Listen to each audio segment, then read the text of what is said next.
All right. Well, it is what, 2:04. So, Ted, I think in the interest of maximizing everyone's time, we should probably get started. I'm Greg Abel, and Ted Capshaw has joined me. Hi, Ted.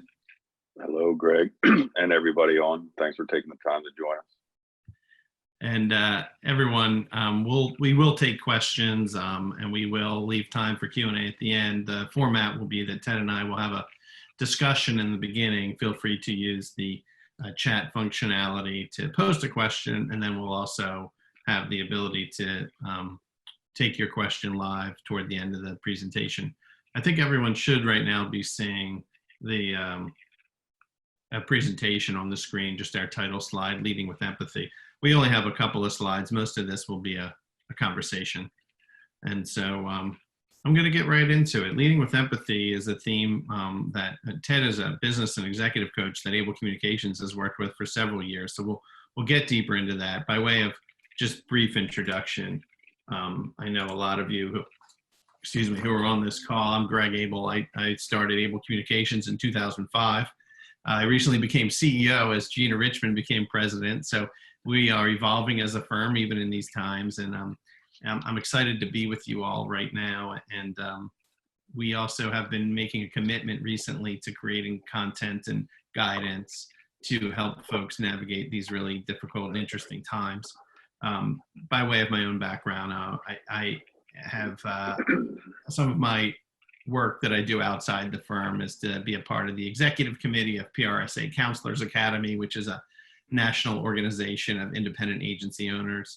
And I was part of the leadership class of 2019 with the Greater Baltimore Committee.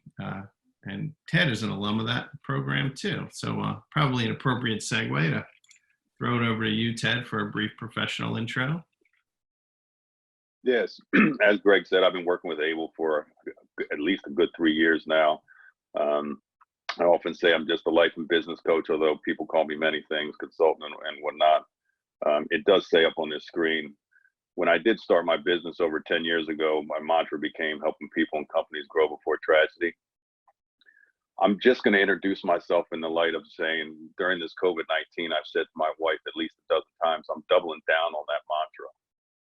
And I think we're going to discuss why I'm doubling down on that mantra. We are in crisis times, as all of you know. It's hitting everybody in very different ways. But I've also noticed that people are doing some things that are fulfilling them in different ways that they weren't doing before this tragedy. So when I say I'm doubling down on that, what I'd say about this webinar, one, I appreciate the format of this webinar, that it's a discussion. And we're hoping that you guys come in with questions and comments. We need to have deeper discussions about this stuff that translate into operating rhythms in our life beyond COVID-19. So this is in response to COVID-19, but this is not a COVID-19 webinar. And I think that's an important distinction that we need to make. That yes, we are talking about leading with empathy during crisis times, but I think you're quickly going to find out that, again, this is not a COVID-19 webinar. This is things that should be instituted into your daily operating life as a leader, or quite frankly, as a human being. So. Thanks, Ted. I'm going to stop the screen share for now and just kind of have a discussion. So I hope participants can mostly just see Ted and I now. And I want everyone to know that if you want to post a question, you can. There's a Q&A button at the bottom, and then there's also the ability, we'll open it up for folks to be able to talk later. For now, Ted, empathy is a kind of a big word, and I thought it might be interesting to start just by kind of asking you to define leading with empathy. What does that mean to you? Yeah, I think people are throwing the word around empathy, and we're talking about leading, particularly in crisis times, leading with empathy. So I like the title of the webinar, but what I'd say is, and I'm gonna use Greg as an example right now. The very first thing that I think we need to address is, are you being empathetic to yourself? I can't tell you how many times I've ended WebExes, Google platforms, Zoom calls in the past month, being entrenched in this work with people and teams right now, ending the calls with just be kind to yourself. And to use Greg as an example right now, I was on the Zoom platform with Greg right before this, and it was stressful, right? Making sure that the slides were going to get up. He's laughing right now, but like, look, let's make sure. And as I was sitting there watching Greg grow through this level of stress, I really wanted to just give him a hug and lean in and say, this is about what we're getting ready to talk about. Empathy starts with us being kind to ourselves during times like this. Particularly in leadership, we have a tendency to go put our red capes on and fly around and try to take care of everybody. And right now, that's been magnified. We're trying to take care of our loved ones at home. We're trying to take care of our employees. There's small businesses going out to get loans. There's all this other stuff going on. And so beyond all the content out there that you should be moving and meditating and the self-care and all the rest of it, eating healthy, hydrating, I think leading with empathy begins with being empathetic to yourself, being kind to yourself during stuff like this, not beating yourself over the head. Greg and I aren't normally doing webinars, right? We did a podcast a couple years ago together, but we don't do webinars like this. So we got to be kind to ourselves. This is not our norm. And so we're making an attempt to connect with you guys on this webinar. So the message here, I guess, when Greg talks about leading with empathy, I would say it first starts with ourselves.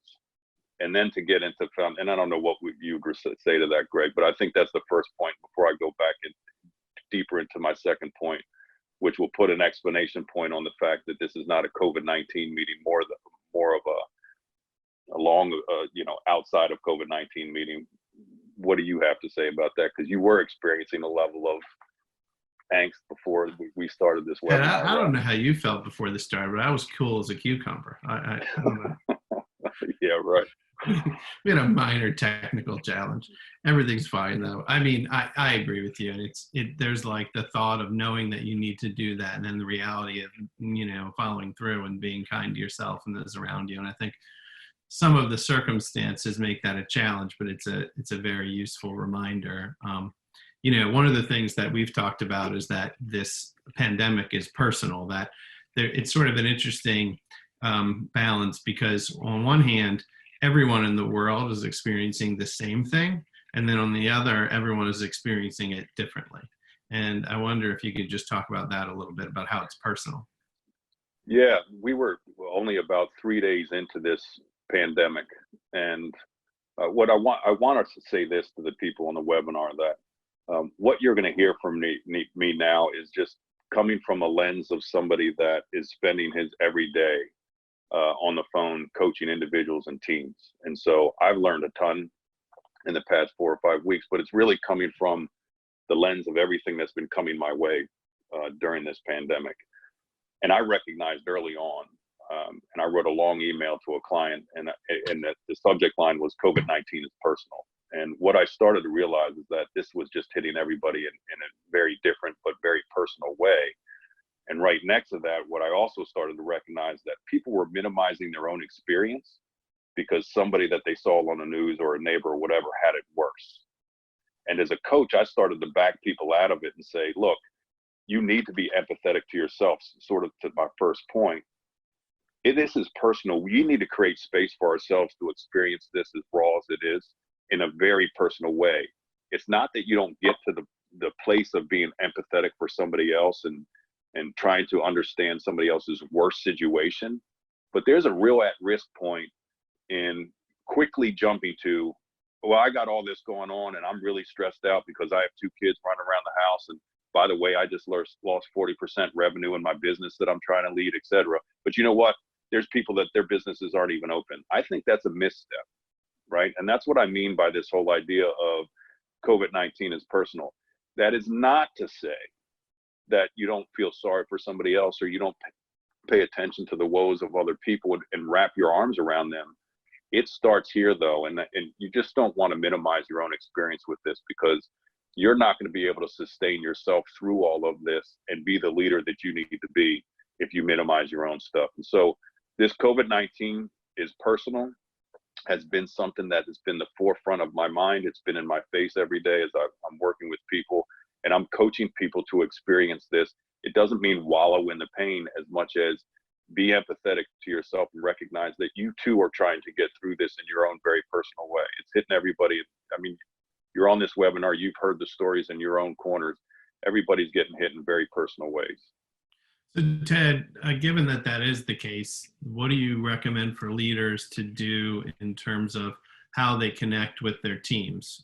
Because we all, as people who lead, whether you manage one person, just yourself, a company, a large nonprofit, everybody is kind of, I think, hyper aware of how they're maybe coming across right now, how they're communicating.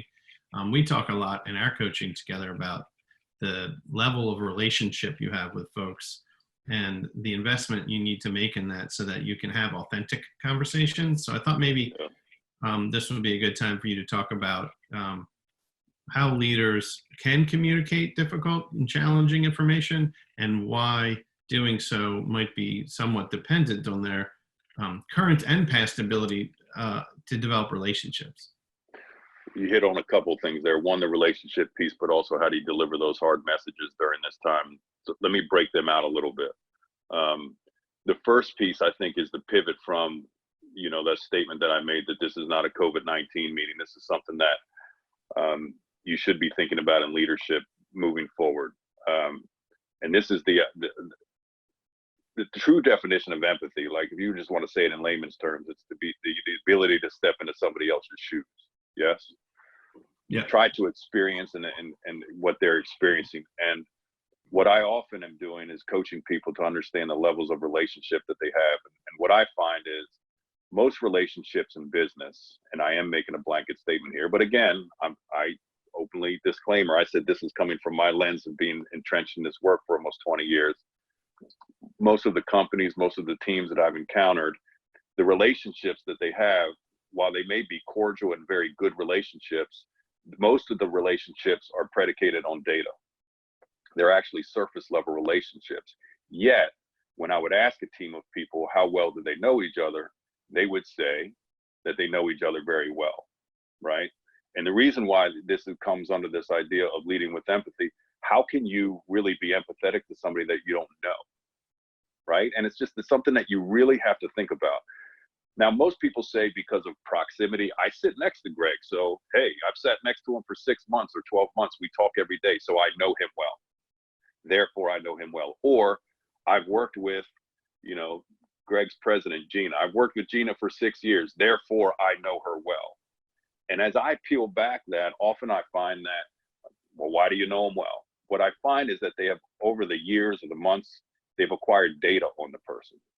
So they might know where they grew up, they might know where they went to college, or they didn't go to college, they know that they're married, they know they have kids, et cetera, et cetera.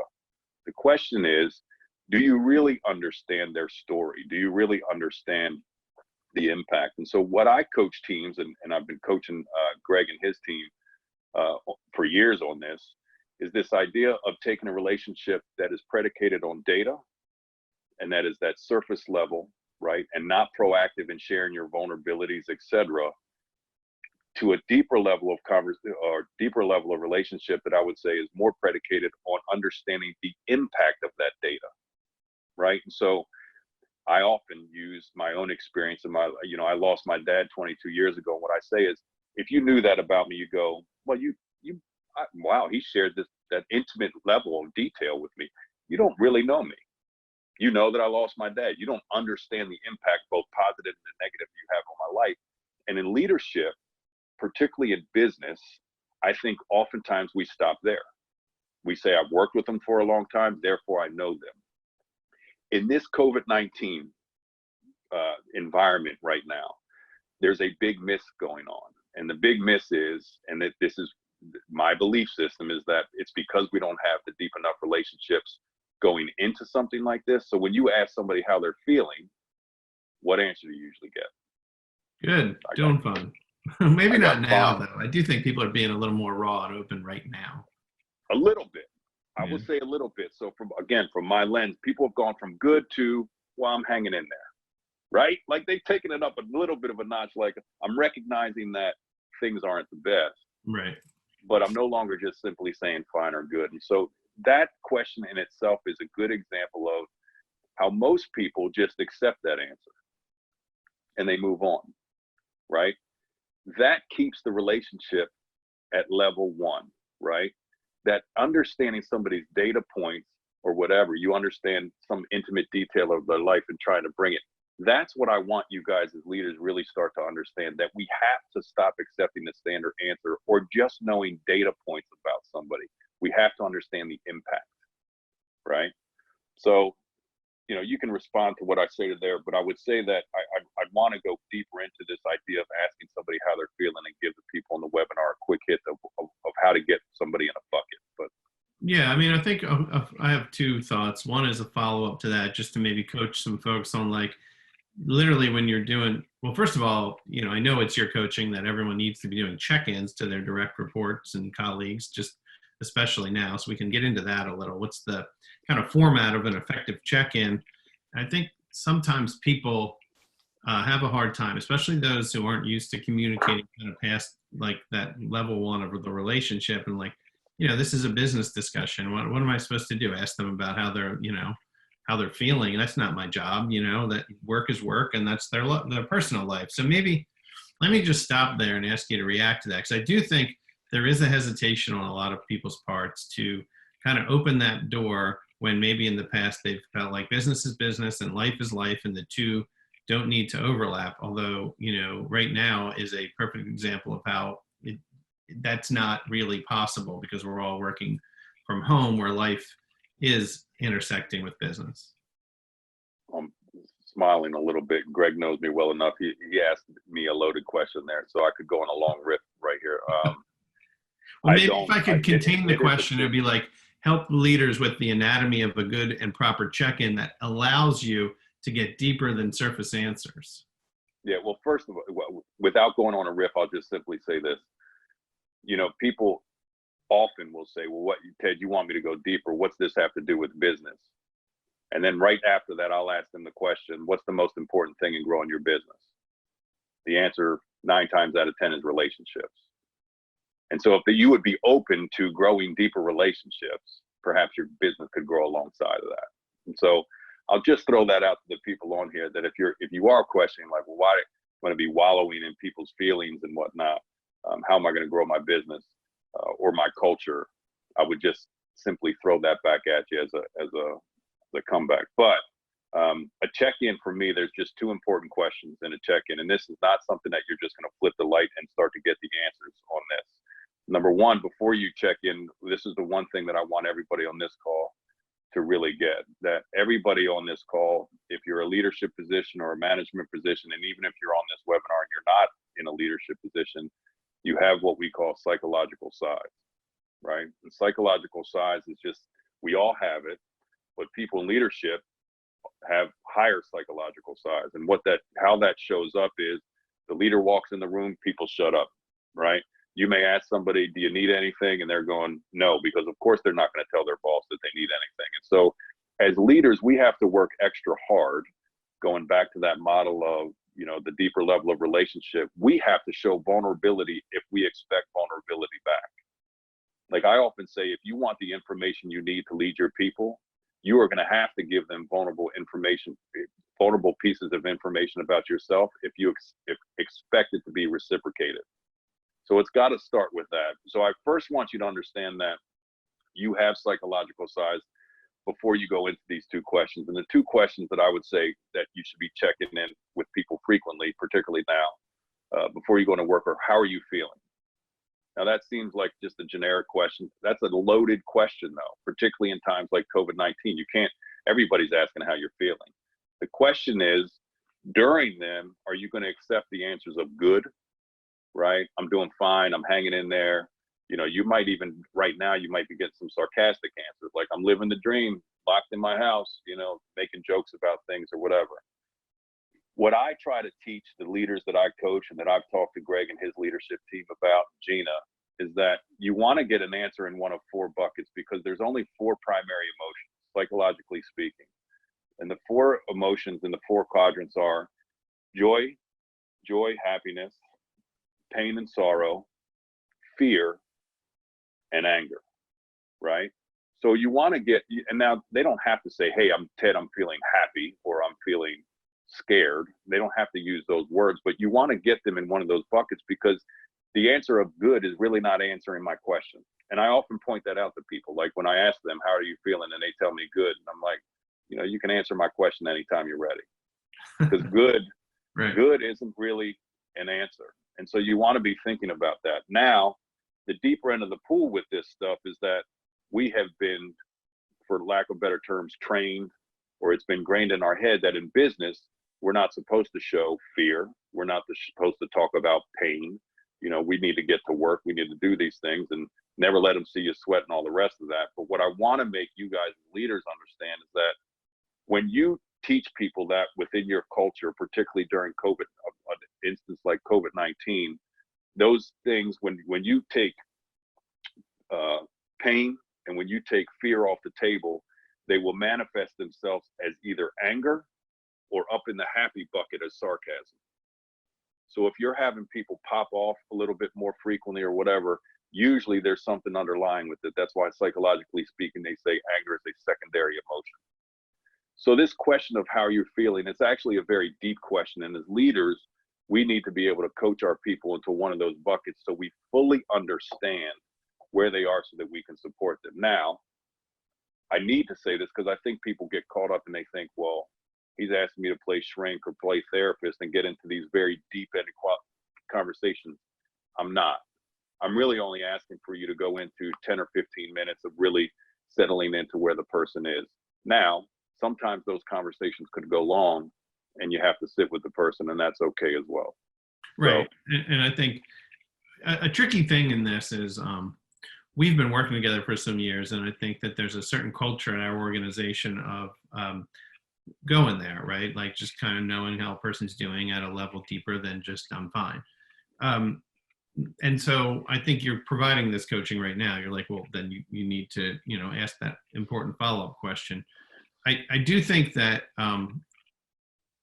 one of the things that I'm curious about is where's the pivot? Like there's going to be a need then to cover, did we get A, B, and C done, our deadline, or new business opportunity or operational issue we have to discuss. So it's sort of like, I think it's tricky ground, and I'm curious what your coaching is to kind of make sure after you have what might be an emotional conversation with someone, you then pivot to talking about some type of business operational question. Yeah. So I think you need to be fluid, and I don't want anybody to take this all the way left, that I think you're supposed to sit in this emotional spot for a long time. What I often say to people, Greg, is that people just need space. They need space to articulate where they are. And your leadership credibility will go up notches if you just create that 10 or 15 minutes of space of people without jumping into. As a matter of fact, if you are paying attention to the ABLE series on communicating in crisis, on the first webinar, Greg said one of the biggest mistakes businesses are making are going right into conversations talking about business and not recognizing the reality of what's going on around them. And so this is under that same light. To answer your question a little bit more directly, I often try to talk about leadership or being in a leadership management position as you got to wear three hats and be pretty fluid in between the three. And the three hats are expert, manager, and leader. Right? The expert is the person that has acquired knowledge, and you can coach people and train people on the expertise, in your case, public relations. The management piece is what you started to ask the question about. Well, how do I go from asking somebody how they're feeling and they're telling me they're down in the dumps and one of their relatives got COVID-19 to, in the same conversation, going into, now I got to hold them accountable. Right. That's a tough pivot, right? Yeah. So this idea of expert, manager, and then the final one is leader. Now, in this instance that I've thrown at you, I'm suggesting that we need to start with leadership. But what I will tell you, and this is why I say this is not a COVID-19 meeting, everybody on this call that's in a management or leadership, you got to learn this whole idea of wearing the right hat and the right voice at the right time under expert, manager, and leader. This idea of being fluid in between them, and all are necessary. So interesting enough, what I'd say, and this might seem hypocritical to what I've said about this leading with empathy and this deeper relationships and whatnot. What I would say right now, Greg, in response to what you said, people actually need more of what you just said in the environment of COVID-19. They need more management. They need more direction. They actually need what some may say would be micromanagement. I am finding, again, through my lens, that some people are at home working, they're a little bit lost and could use direction from their boss on how do I create a win in my world today? What are the actual things that I should do today to add value to Able Communications, as example? They need that. The interesting thing, the dynamic that's been created, I'm going to use the word unfortunately, but what has happened is we have a lot of people in leadership positions right now that are walking on eggshells. They're feeling as if, well, how do I hold my people to a high level of accountability, man? There's a lot of tragedy happening. There's people dying. There's people losing their job. People are sad, they're fearful or whatever, right? So now they're walking on eggshells and they're forgetting that management is still needed. As a matter of fact, in my opinion, it's actually more needed than it was pre-COVID-19. Right. It's such a good point because we were just having this discussion internally yesterday, and I was feeling like I just got off to kind of a slow start to the week. It was just sort of an emotional time, and I shared that I'm feeling like I just sometimes if I think too much about all the unknowns in the world and what's going to happen and what might not happen and how many contingency plans can I really make, I get stuck into negative thinking. And then what helps is to pick a task that I know I have some control over and get into it and get something done. And then that's the only way I've found that not only, but a good way I've found to kind of get myself out of some level of negative thinking. And so it's interesting you mentioned that as a management tool, because I think it lets leaders maybe off the hook a little bit, because you're telling them, and tell me if I'm wrong, but you're saying to leaders, listen, it is not inappropriate to hold your people accountable right now. In fact, they need it. Is that what you're saying? Well, they need, so there's a couple of things to this. One, yes, they need it. The way I like to frame it, you've heard me say it like this before, is create some wins for your people right now. We all need some wins right now. We just need wins. And if you could direct people to say, if you did X, Y, and Z, you would be adding value to Able Communications, or you would be adding value to our client in this way, and then they go execute it, they're going to feel fulfilled by the end of the day, right? So there's that level. The second thing is, and again, this is going to the deeper end of the pool with the relationship piece and all this other stuff. You're not doing anybody any favors by not holding them accountable through COVID-19. Right. No favors at all. So the less digging out that we have to do as a business, as individuals, or as a business, the less digging out we have to do when this thing lifts, the easier this is going to be for everybody. If we're letting people slide in their daily responsibilities and their workload, et cetera, and they have to dig out of everything and get good grace with all the clients that they're working with, et cetera, this is going to be a bigger mountain to climb when this thing starts to lift.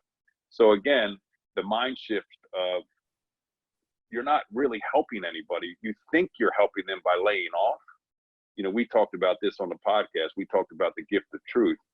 You're actually helping your employees by holding them accountable, by laying off right now. But I just want to point this out on this webinar, because if you're in this boat of, because I've talked to a lot of people in the past month, they're in the boat of, well, Ted, it's really tough to come at somebody right now. Well, first of all, you're not coming at them.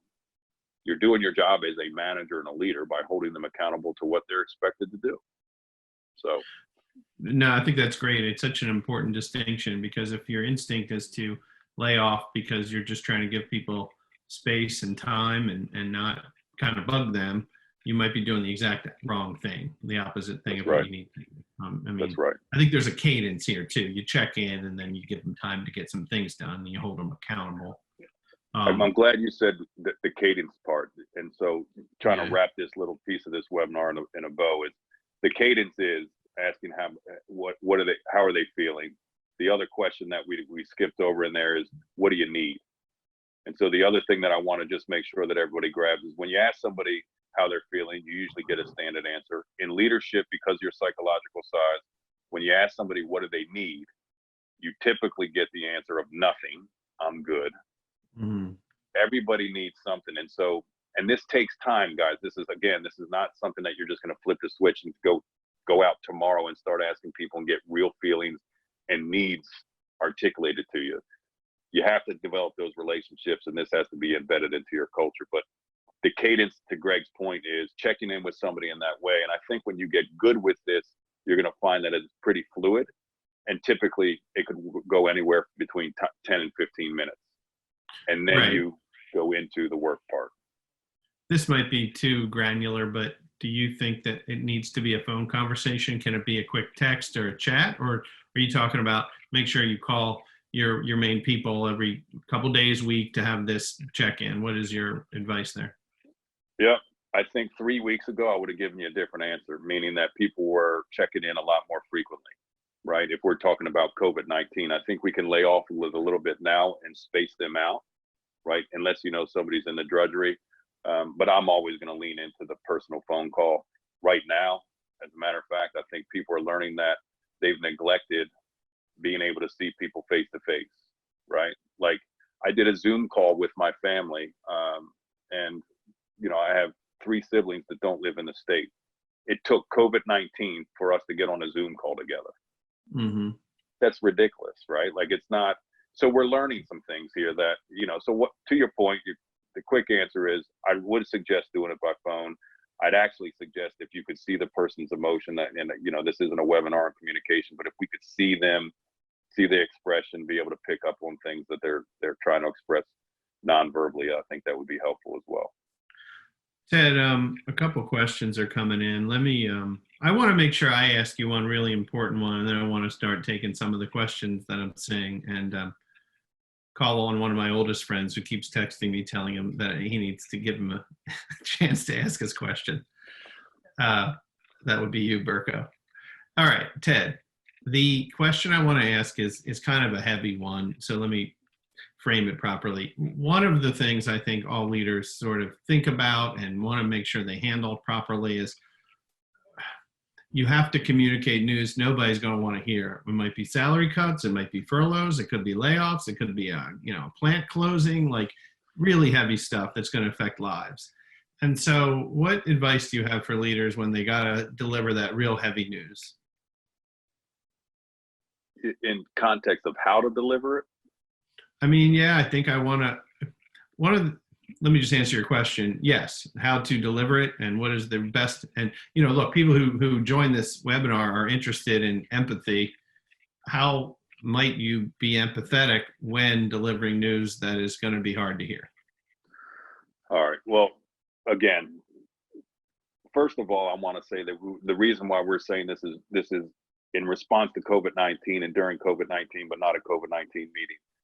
My hope is that you're a leader that has these relationships and your people understand that you have their best intention, et cetera, right? And that's the platform. That's what we've been working on ABLE for years now. Outside of that, I'm going to answer your question by saying there's no magic pill that I can feed you or any leader across the country in delivering bad news, right? Like we have to be emboldened enough to deliver the bad news.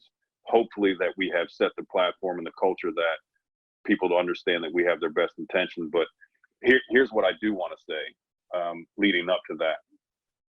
If you are in the position right now where you have not been crystal clear where your business stands or what could be looming, then you're failing people. So what I mean by that is, if you're not being crystal clear with your people, there is enough uncertainty and enough unknown right now. There's enough people trying to figure out what is what. You should be providing your people clarity. And if clarity is in the form of bad news, or if we don't make payroll in 3 weeks, we may have to shut the doors or furlough people or cut. And by the way, if I'm talking to an individual, here's where you are on that list. I believe you as a leader integrally owe your people that level of clarity. Now, what I will say to you is I could ask 10 people, again, coming from the lens of a coach, I could ask 10 people, do they want to know that news, or do they want, false hope? They want to know the news. Why? Because they want to start planning out their life or their pivot or their next move or whatever they need to do. They don't want to be blindsided. So how to deliver it, you got to just deliver it, right?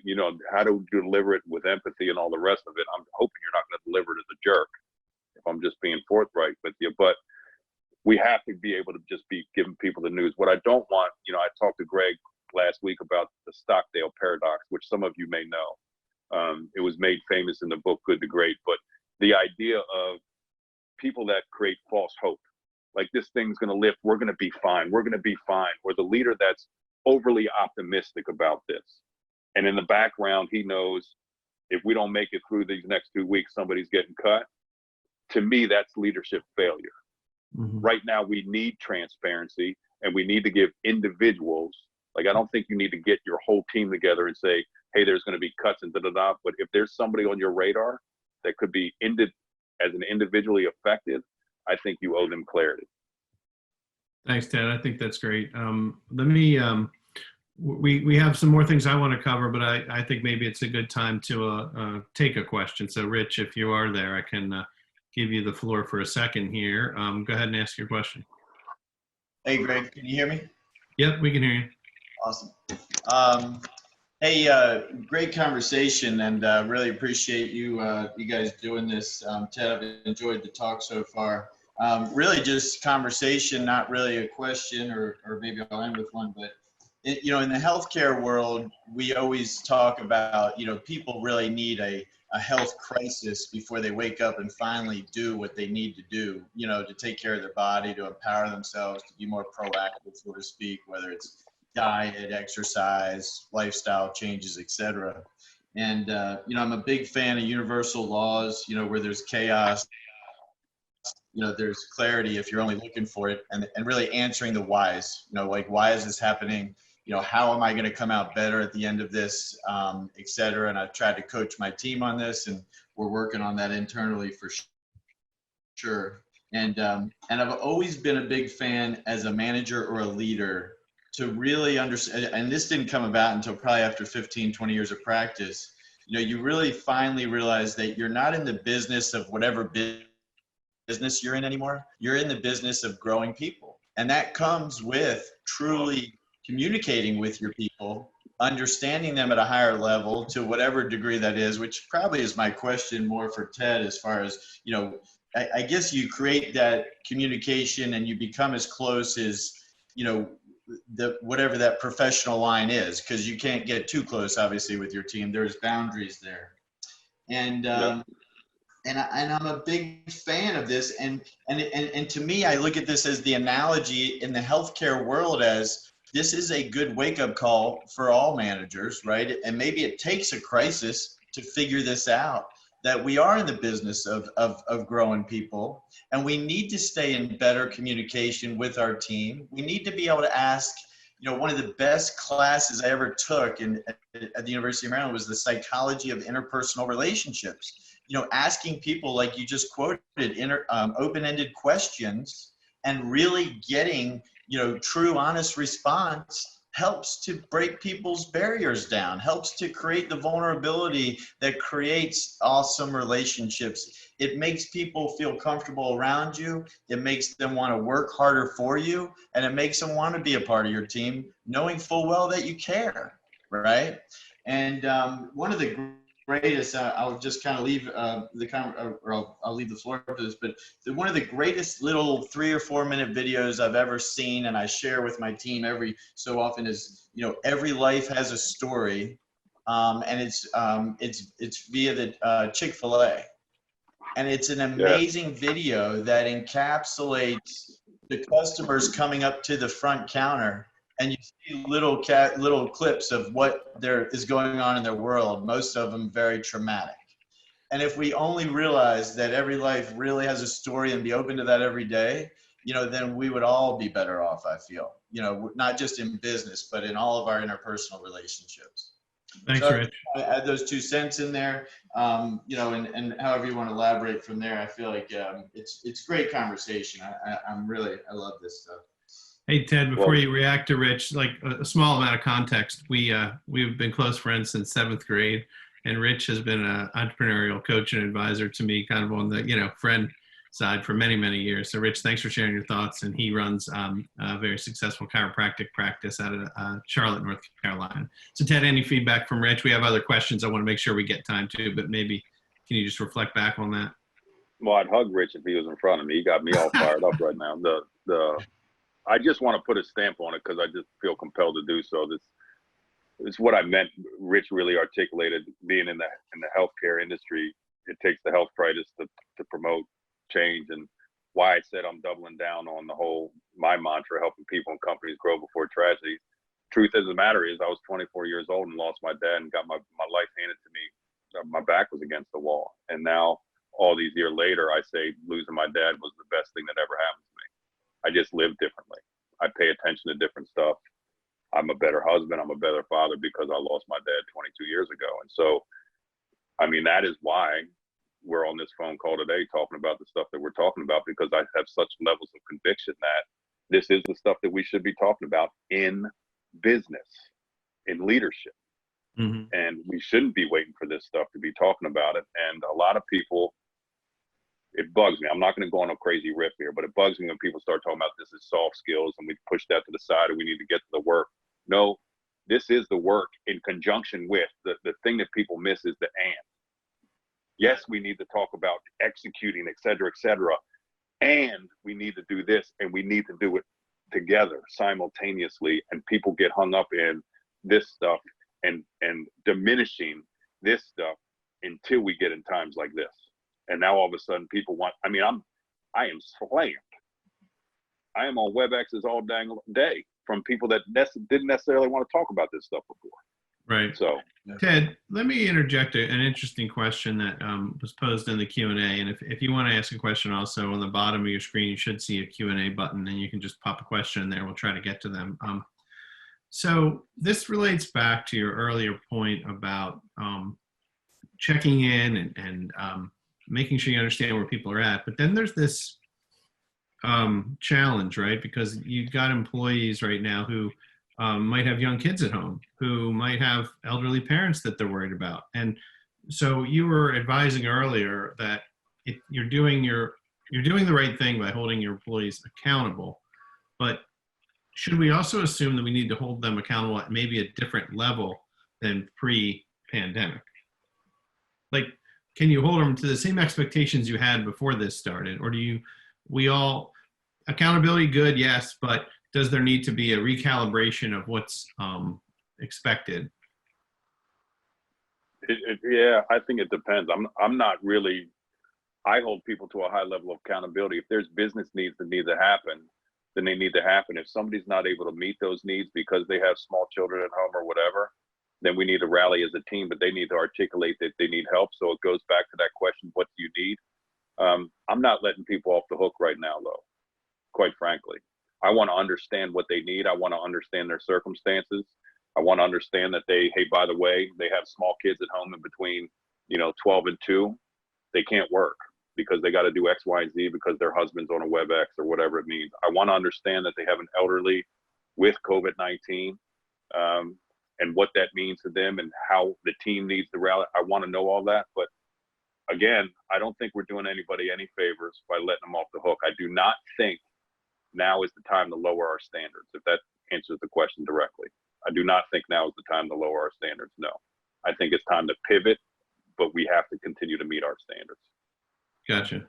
All right. I think that's interesting. I think that's clearly a case-by-case basis, depending on what that person might need and the situation they face. So interesting. All right. I want to ask another one. How about suggestions? Sorry, go ahead. I've just put a stamp on that. This is the importance of building a culture where people feel the allowance to state what they need. Like, I don't want to lower the standards and the outcomes and the expectations for the individual, but if an individual is in a rut, not a rut, but if the individual like physically can't get work done, they need the space to be able to articulate that need, and then we need to rally as a team. But again, I'm not going to just simply lower my standards. So. Got it. But it sounds like what you're saying is you need to work first on the culture piece of it so that people feel comfortable enough to say what they need. That's right. Because that's just an important sticking point here, guys, because a lot of people are trying to grind through the days. And I have talked to a ton of people that are actually working way more hours or working until 10 or 11 at night because they're trying to manage their homes. To Greg's point, have little kids at home. Their work may be suffering. But if you as a leader haven't created space to really understand their world, we're not being the best that we could be as a business right now. Right. Right. Okay. Another question we got is from a person who says they are management level, but wants suggestions on how to encourage the executive leadership at their organization to show more empathy. So what's happening is this person who's management level wants to know how we can get the executives to show more empathy. They know the executives have a lot of really important big picture stuff on their plate, but some staff needs to feel the warm and fuzzies, reassurance, genuine check-ins. How are you doing? Even if there aren't company updates. So how would you answer that? Well, it depends on how much risk, because if they're not showing empathy now, you are taking a risk by giving them feedback that they're not showing empathy. So I don't know what company you work for, and I'm surely not out to shame anybody from not doing it in the past. But what I will tell you is that if you want to take a risk, I would let them know what's at risk by not showing empathy right now. And again, coming from a lens, and this is just me speaking my truth to you, what's at risk of leadership teams right now not showing empathy to their people is that when this thing lifts, their A players are rolling. They're going to leave. And I've talked to at least a dozen of those A players across the industries going, I've seen what this company is really about during all this. I have not received a call yet from my leader asking me how I'm doing. They're only trying to drive the numbers still. They're only trying to do this. And I know there's a lot going on trying to recover and the rest of it, but I've seen their truth now. So you just have to recognize that if you care about these leaders and you care about the company that you work for, I think you asked a tremendous question. If you care about them, I'd go to them and say, hey, there's a big miss here. And you need to know what's at risk here is that we could lose some people when this thing lifts, because they're A players, they roll. B and C players, they're going to stick around because they're insecure in their job and their skill set and then whatever. But your A players right now, they are looking for leadership right now. So when you don't provide that, there is a big at risk. And so you ask me, how can you tell? I can't go tell them to be empathetic out of nowhere. What I can do is point out to them what's at risk for them and the company. You're not going to teach them in a time like this to all of a sudden turn on the empathy switch. Right. I think that that's a good point. I mean, it just speaks to the need to, well, the fact that it is business to check in, right? Because if what will happen is your best players are going to leave after things calm down, then that's a real business. That is, what better evidence do you need that this stuff is important? Yeah. So I think that's the other thing, because I think this is, before we run out of time, I'll just take the opportunity to say this, that, this is sort of what Rich was talking about, but you have a real opportunity right now. I don't know who the name behind the question, but you have a real opportunity to go to your leadership and say, I'm learning a lot through this COVID-19 about what we need as a company and whatever. So one of the questions that I'm asking groups of people right now and individuals is what has been the silver lining in all of this, right? And I think you need to be thinking about that, because when we come out of this, I think there's going to be the larger majority of people that take a big sigh of relief and go, we made it through, and just go back to what was normal, right? I don't want that for you or anybody on this webinar today. What I want for you on this webinar today is what are the things that I have learned, both personally and professionally, that need to become part of my operating rhythm, both at work and my life rhythm at home, or whatever it may be. I've shared with Greg the analogy that I'm using, which is a very true one, is I've seen families right outside my den here for the first time riding their bikes or taking walks as a family, and I've lived in this neighborhood for 7 years. I'm not shaming them, but that's unacceptable. Right. I hope I see those same families still riding their bikes 6 months from now. Yeah. Right. And so what I would say to you as a business leader, or as the person that asked that question, is, can we please take this space to say, you know what, maybe we weren't showing empathy during COVID-19 because we don't have the relationships that we need, or we're not an empathetic culture or whatever, but look for the openings or the gaps in your culture and start doing the work now. Take the opportunity. So similar to what Rich said about this idea of, health crisis, there is crisis going on in business across America. And I know this is my lens, this is my narrative, in crisis daily, because they're not paying attention to some of this stuff. And there's real business implications when you don't. I think as we get closer to the top of the hour, there's a few other questions I want to cover with you. One is, I think you kind of covered this, but what's the place of vulnerability from leaders in this scenario? Like, as a leader, when you are feeling depleted, how do you deal with that? I think everybody's kind of had some emotional ups and downs here. So I think for people who sit in that, you know, leadership chair, and you wake up and you used to have we talked about this in preparation. I'm repeating you back to me, but it was like we had more defined breaks between life and work. We had the commute. We would have the ability to kind of shift modes and physical environments. So you would be in your office all day, maybe, you know, anywhere from, I don't know, 7, 10 hours, 6 hours, whatever you put in at the office. But then going home is a new environment and a new mindset. And we don't have that right now. So I think I'm saying two things. So let me double back. One is when leaders feel depleted, what's your coaching?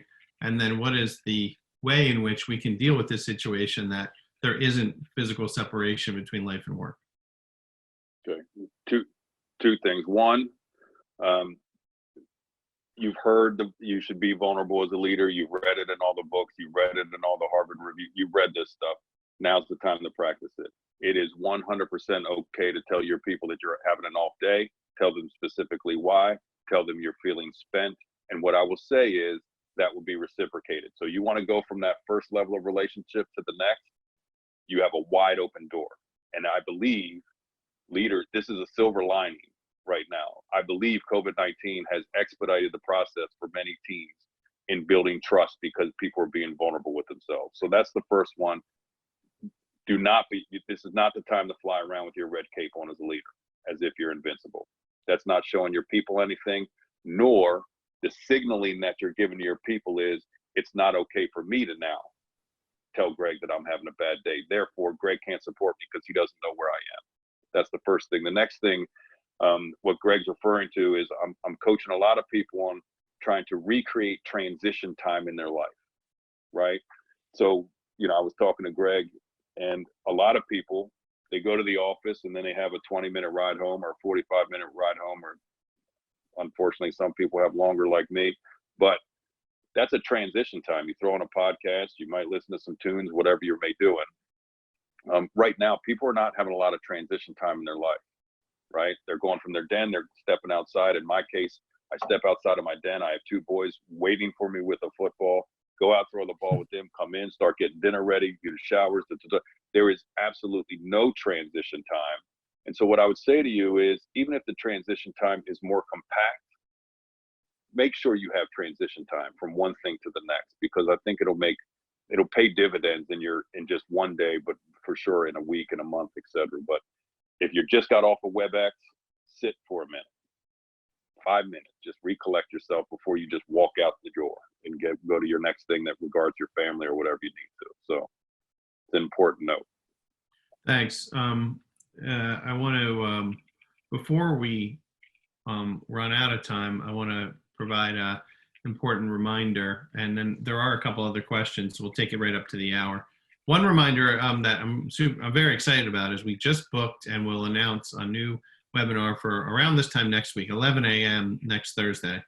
We're going to have a panel of 4 very prominent journalists talking about journalism during the pandemic, and they're from the Washington Post, the New York Times, Baltimore Business Journal, and American Banker. And we'll be talking about what it's like to work in journalism right now and the role that brands and PR and marketing professionals can play in getting company stories out there. So I'm excited about that, and I'll make sure everybody knows about it. Second point is the recording of this will be made available to everyone who registered, and you can share it with others. This will be, you know, open source information.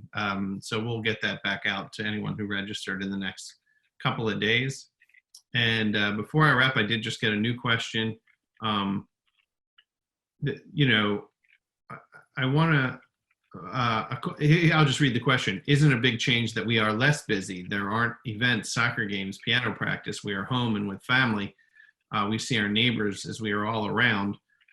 We can do long overdue reunions because we're less busy, because we've removed the filler in life. Maybe that's just a statement more than a question. I appreciate it. That's from my friend Jason. Yeah, I think there's the reality to that you might have more time. My question for most people is keep the main thing, or the statement that I say is keep the main thing the main thing. If you look back on your life right now, were you filling filler, or were you filling the things with not as important? Because what I'm getting back, again, from my lens, is people going, man, I haven't spent enough time with my kids. I was doing X, Y, and Z, or I haven't done this or whatever. So I do think you have a valid point there that, yeah, there's a lot of stuff. There's not events and all this other stuff. But I think we as leaders and human beings need to take this time to reflect on what's most important. So, and it's not that you don't fill your time and you don't do fun stuff and go to events and all this other stuff. But again, coming from a lens of a coach that's spending a lot of hours of people reflecting right now and going, I'm learning some things about what I should have been doing. You know, to Rich's point earlier, I often say there's a lot of confessions in the ER. Maybe you shouldn't have been golfing every Saturday and you should have spent time with your kids, because now they're not at home anymore and you're regretting that time. So as a coach, I'm fielding a lot of those thoughts. So that's why I press in on this stuff.